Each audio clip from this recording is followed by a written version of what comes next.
जय Hind defence lovers. आज की टॉप हेडलाइंस कुछ इस प्रकार है। डीआरडीओ ने हाई ऑल्टीट्यूड पर टेस्ट किया मिलिट्री पैराशूट सिस्टम। भारत के मिलिट्री हेलीकॉप्टर इंजन्स के लिए सैफरन के साथ साइन हुआ एग्रीमेंट। एलओसी पर पाकिस्तान ने तैनात करे हैं टर्किश ओरिजिन के बैरक्टर TB2 ड्रोन्स। रोल्स रॉयस के साथ इंजन पार्टनरशिप में अमेरिकन रिस्ट्रिक्शंस का नहीं पड़ेगा कोई प्रभाव। और फॉर्मर सीडीएस ने बताया कि पाकिस्तान की इंटेलिजेंस थी कितनी खराब।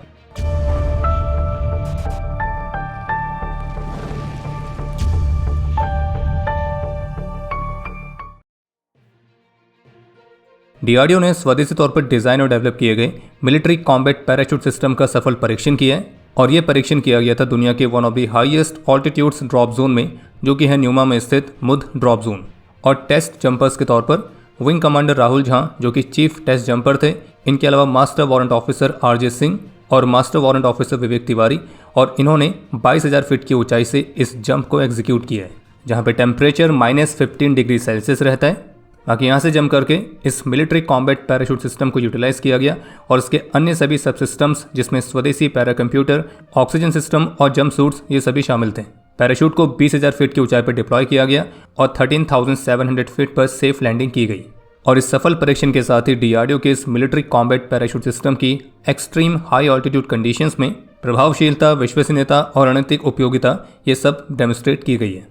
और आपको बता दें कि फ्रीजिंग टेम्परेचर में 22,000 फीट की ऊंचाई पर इस कॉम्बैट पैराशूट को टेस्ट करना निश्चित रूप से एक बहुत ही महत्वपूर्ण माइलस्टोन है, जो कि दिखाता है कि कैसे भारत एक्सट्रीम कंडीशंस में भी ऑपरेट करने लायक रिलायबल मिलिट्री इक्विपमेंट को बना रहा है। इसके अलावा एक अपडेट यह है कि HAL और French firm saffron helicopter engines ने सफल हेलीकॉप्टर्स इंजन्स प्राइवेट लिमिटेड के साथ एक कॉन्ट्रैक्ट साइन किया है, जो कि HAL और सैफरन हेलीकॉप्टर इंजन्स का ही जॉइंट वेंचर है। और इस जॉइंट वेंचर के साथ जो एक कॉन्ट्रैक्ट साइन किया गया है, तो ये न्यू जनरेशन के हाई पावर हेलीकॉप्टर इंजन्स के डिज़ाइन, डेवलपमेंट, मैन्युफैक्चरिंग, सप्लाई और लाइफ साइकिल सपोर्ट के लिए है, जो कि 3500 से 4000 shaft horse power class helicopter engines में आते हैं और इनका नाम है अरावली। और ये भी कंफर्म किया गया कि जो अरावली इंजन प्रोग्राम है, ये न केवल भारत के IMRH और DBMRH जैसे हेलीकॉप्टर प्रोग्राम्स के ऑपरेशन रिक्वायरमेंट्स को सपोर्ट करेगा, बल्कि इसके साथ साथ एक मजबूत डोमेस्टिक एरोस्पेस इंडस्ट्रियल इकोसिस्टम को भी विकसित करने में अपना योगदान देगा। और जैसे कि कहा गया कि इस पार्टनरशिप के माध्यम से हम हेलीकॉप्टर के इंजन को संयुक्त रूप से डिज़ाइन और डेवलप भी करेंगे, यानी कि केवल लाइसेंस के अंदर इंजन्स को मैन्युफैक्चर करने से कहीं आगे तक है। बाकी जो IMRH प्रोग्राम है, उसमें 13 टन क्लास के मीडियम लिफ्ट हेलीकॉप्टर्स को बनाया जा रहा है, जो कि भारतीय सेना और भारतीय वायुसेना के लिए होंगे। और इनका जो शुरुआती डिज़ाइन का कार्य है वो लगभग कंप्लीट हो चुका है और आज इनको पावर देने के लिए अरावली इंजन प्रोग्राम के लिए कॉन्ट्रैक्ट भी साइन किया गया है। वहीं जो DBMRH प्रोग्राम है, यानी कि deck based multi role helicopter, ये विशेष रूप से नेवी वाला वेरिएंट है, जो कि 12.5 टन की क्लास में आएगा। और चूंकि नेवल वेरिएंट है, तो इसलिए इसके रोटर्स भी फोल्डिंग वाले होंगे। भारत के 5th जनरेशन फाइटर जेट एमका के स्वदेशी जेट इंजन प्रोग्राम के लिए यूके की तरफ से एक बार फिर से स्ट्रॉन्ग पिच देखने को मिली है, जिसमें यूके ऑफिशियल्स का कहना है कि यूके फर्म रोल्स रॉयस की पार्टनरशिप के साथ भारत को फुल ट्रांसफर ऑफ टेक्नोलॉजी और IP राइट्स मिलेंगे। और कहा गया कि यूके द्वारा जो एक कोर टेक्नोलॉजी ऑफर की जा रही है, तो ये इंटर गवर्नमेंटल एग्रीमेंट के तहत है और ये US international traffic in arms regulation के अंडर आने वाले US द्वारा लगाए जाने वाले किसी भी रिस्ट्रिक्शन से फ्री है। यानी कहने का मतलब ये कि रोल्स रॉयस के साथ पार्टनरशिप में जो प्रमुख चिंताओं में से एक चिंता ये थी कि अगर हम इस पार्टनरशिप के साथ आगे जाते हैं, तो क्या भविष्य में US द्वारा लगाए गए कोई प्रतिबंध इसको प्रभावित करेंगे या नहीं। तो इसलिए यूके ऑफिशियल्स ने एक तरह से कंफर्म किया है कि इस पार्टनरशिप में अमेरिका द्वारा लगाए जाने वाले कोई भी प्रतिबंध इसको प्रभावित नहीं करेंगे।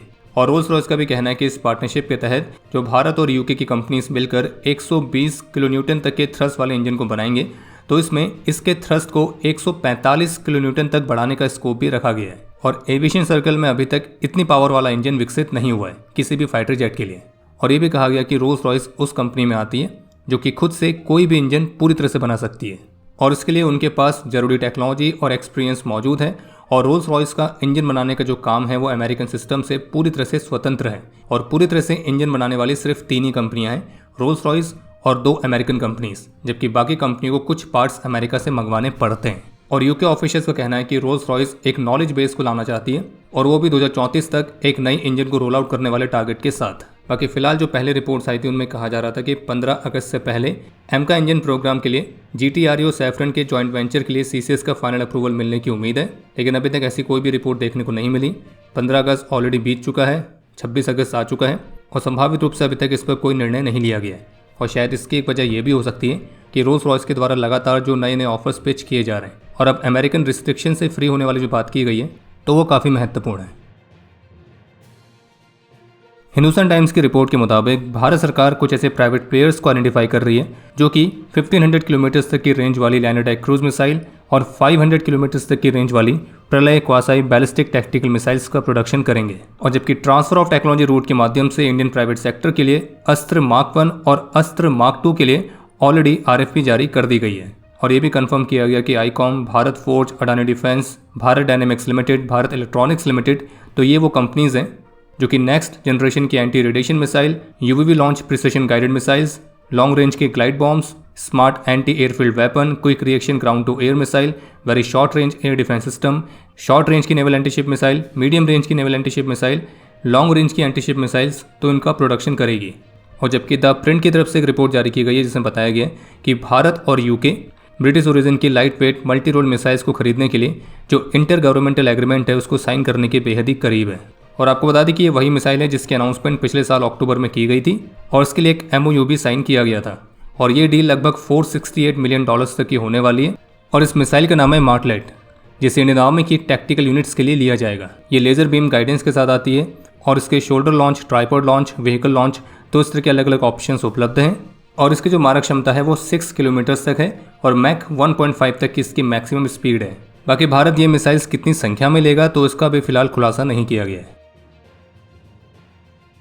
विवेकानंद इंटरनेशनल फाउंडेशन द्वारा ऑपरेशन सिंदूर और उसके आफ्टर इफेक्ट पर एक बहुत ही खास इवेंट कंडक्ट किया गया था। और इसी इवेंट को संबोधित करते हुए भारत के पूर्व chief of defence staff general Anil Chauhan ने ऑपरेशन सिंदूर से संबंधित कुछ ऐसे बड़े खुलासे किए जो कि कल से ही काफ़ी ज़्यादा चर्चा का विषय बने हुए हैं। और वो इतने इंटरेस्टिंग हैं कि पड़ोस के लोग तो VPN लगा के देख रहे हैं, क्योंकि पाकिस्तान में डिफेंस कोर्ट सहित भारत के और भी डिफेंस चैनल्स हैं जो कि ऑपरेशन सिंदूर के बाद से ही बैंड है। लेकिन चलिए कोई बात नहीं, हम बात करते हैं कि former chief of defence staff ने कौन कौन से बड़े खुलासे किए थे। तो पहला तो था किराना हिल्स को लेकर, जिसमें कंफर्म किया गया कि किराना हिल्स को भारत ने जानबूझ के टारगेट नहीं किया और संभावित रूप से जो कई सारे लॉटरी म्यूनिशंस हमने भेजे थे उसमें से एक गलती से तेल खत्म होने के चलते वहां जाके टकरा गया। और ऐसी गलतियां हम भविष्य में भी खैर देखना चाहेंगे। इसके अलावा फॉर्मर CDS ने भी खुलासा किया कि भारत के टारगेट में स्कार्डू एयरबेस भी था। और जिन्हें नहीं पता उन्हें बता दें कि स्कार्डू पाकिस्तान का वो बेस है जो कि 1999 के कारगिल वॉर में पाकिस्तान का मेजर लॉजिस्टिक और स्टेजिंग हब था और ये POK में स्थित है। और स्कार्डू के साथ साथ एक और एडिशनल टारगेट को इंडियन एयरफोर्स ने आइडेंटिफाई करके रखा हुआ था। हालांकि वो दूसरा वाला टारगेट कौन था इसका खुलासा नहीं किया गया, लेकिन ये जरूर कंफर्म किया गया कि उन टारगेट्स पर स्ट्राइक करने के लिए परमिशन भी मिल गई थी। लेकिन कुछ देर के बाद खराब मौसम की वजह से उस प्लान को बदल दिया गया और फिर उसके बदले भुलारे को टारगेट किया गया। और ये सब कुछ ऐसे नहीं हुआ था, बल्कि हुआ यह था कि जब पाकिस्तान ने सुबह के 10 बजे भारत को फ़ोन मिलाया सीज़ फायर के लिए और वो कह रहे थे कि हम बात करना चाहते हैं, तब इंडियन एयरफोर्स चीफ ने CDS से पूछा था कि क्या उन्हें सरगोदा पर हमला करना चाहिए। तो CDS ने कहा था हाँ बिल्कुल आगे बढ़िए, और साथ में ये भी कहा था कि 2 और एडिशनल टारगेट्स को आइडेंटिफाई करो।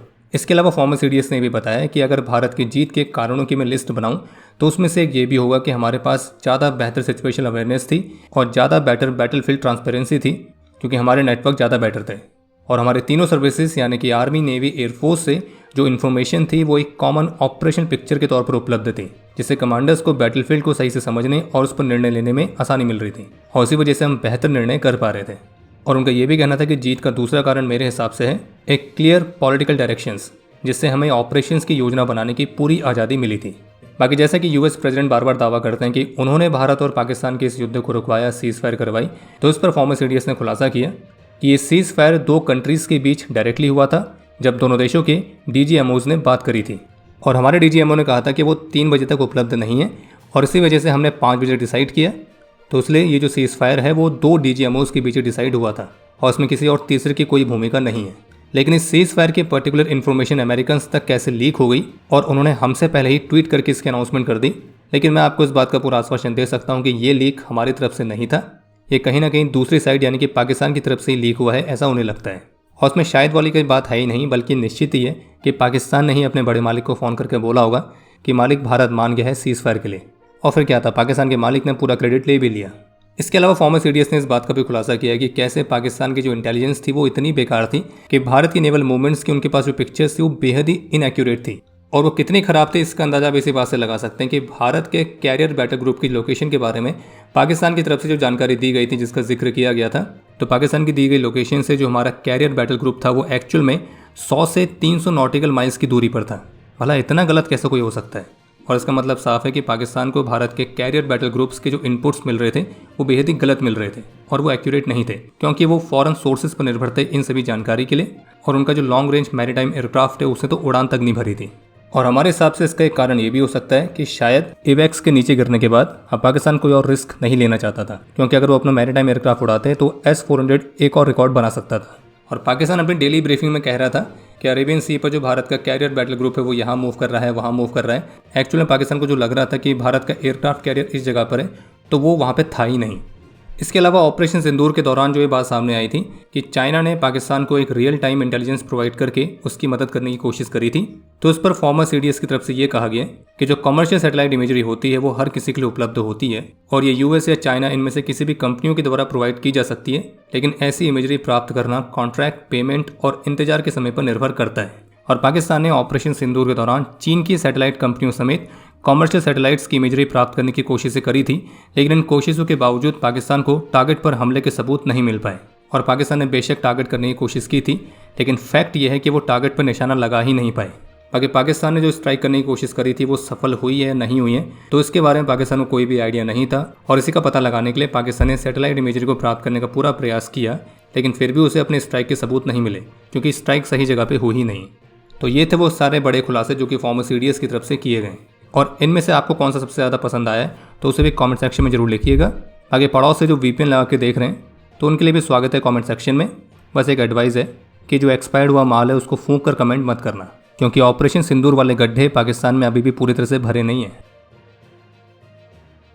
टॉप इंटेलिजेंस सोर्सेज के मुताबिक LOC के पास टर्किश मेड बैरक्टर TB2 ड्रोन्स को स्पॉट किया गया है, और जो कि दिखाता है कि पाकिस्तान टर्किश ओरिजिन के UAVs का इस्तेमाल अब भारत के बॉर्डर्स पर सर्विलेंस करने के लिए कर रहा है। और जो बैरक्टर TB2 है तो ये इंटेलिजेंस, सर्विलेंस और रिकॉनेसेंस के साथ साथ प्रिसिशन स्ट्राइक्स परफॉर्म करने में भी सक्षम है, यानी कि ये एक आर्म्ड ड्रोन है। लेकिन सिक्योरिटी एजेंसीज के लिए चिंता सिर्फ एक आर्म्ड ड्रोन्स की मौजूदगी नहीं है, बल्कि इसके साथ साथ उस खुफिया जानकारी की भी है जो लंबे समय तक सर्विलेंस सॉर्टिज से मिल सकती है। और LOC के पास लंबे समय तक उड़ान भरने से जो पाकिस्तानी ऑपरेटर्स हैं वो टेरेन की पिक्चर के बारे में डिटेल जान सकते हैं, यहाँ की मूवमेंट के पैटर्न को समझ सकते हैं, और जो वनरेबल स्ट्रेचेस हैं तो वहाँ पर भी उन्हें सर्विलेंस अरेंजमेंट्स के बारे में जानकारी मिल सकती है। और जबकि POJK के पास पाकिस्तान के ग्राउंड कंट्रोल इंफ्रास्ट्रक्चर्स और मोबाइल लॉन्च एलिमेंट्स के टैक्टिकल डिप्लॉयमेंट्स के भी इनपुट्स हैं। और पाकिस्तान के इस तरह की फॉरवर्ड पोजीशनिंग उनकी ट्रांजिट टाइम को कम करती है, और सेंसिटिव सेक्टर्स के पास जो उनकी प्रेजेंस है वो उनकी लॉन्गर सर्विलेंस को अलाउ करती है। और इसलिए भारत अब इसके काउंटर में एक मजबूत काउंटर ड्रोन आर्किटेक्चर की तैयारी कर रहे हैं। और जैसे कि आप सभी जानते हैं कि पाकिस्तान ने टर्की और सऊदी अरेबिया के साथ मक्का पैक्ट भी साइन कर रखा है, तो इस पर तो भारत के पूर्व CDS ने यह भी कहा है कि भले ये जो पैक्ट है भारत के खिलाफ ना हो, लेकिन हमें ये मानकर चलना चाहिए कि ये भारत के खिलाफ है और इसके भारत की सुरक्षा पर गंभीर असर पड़ सकते हैं। और अब समय है आज के इतिहास का। आज के दिन 1988 में ऑपरेशन पवन के दौरान सूबेदार मोदाराम बिरदा वीर गति को प्राप्त हुए थे और इन्हें मरणोपरांत सेना मेडल से सम्मानित किया गया। आज के दिन 1996 में Mi-17 हेलीकॉप्टर को दुश्मन द्वारा शॉट डाउन किए जाने के बाद flight lieutenant Sandeep Jain, pilot officer Vaibhav Bhagwat, sergeant R Murugappa और सार्जेंट कृष्णा सी झा ने अपना सर्वोच्च बलिदान दिया था। और फ्लाइट लेफ्टिनेंट संदीप और पायलट ऑफिसर वैभव को मरणोपरांत शौर्य चक्र से सम्मानित किया गया। और आपके लिए आज का प्रश्न है कि ऑपरेशन पवन कब से कब तक चला था। और अब समय है आज के टॉप 3 कमेंट्स का, जो ये रहे आपकी स्क्रीन पर।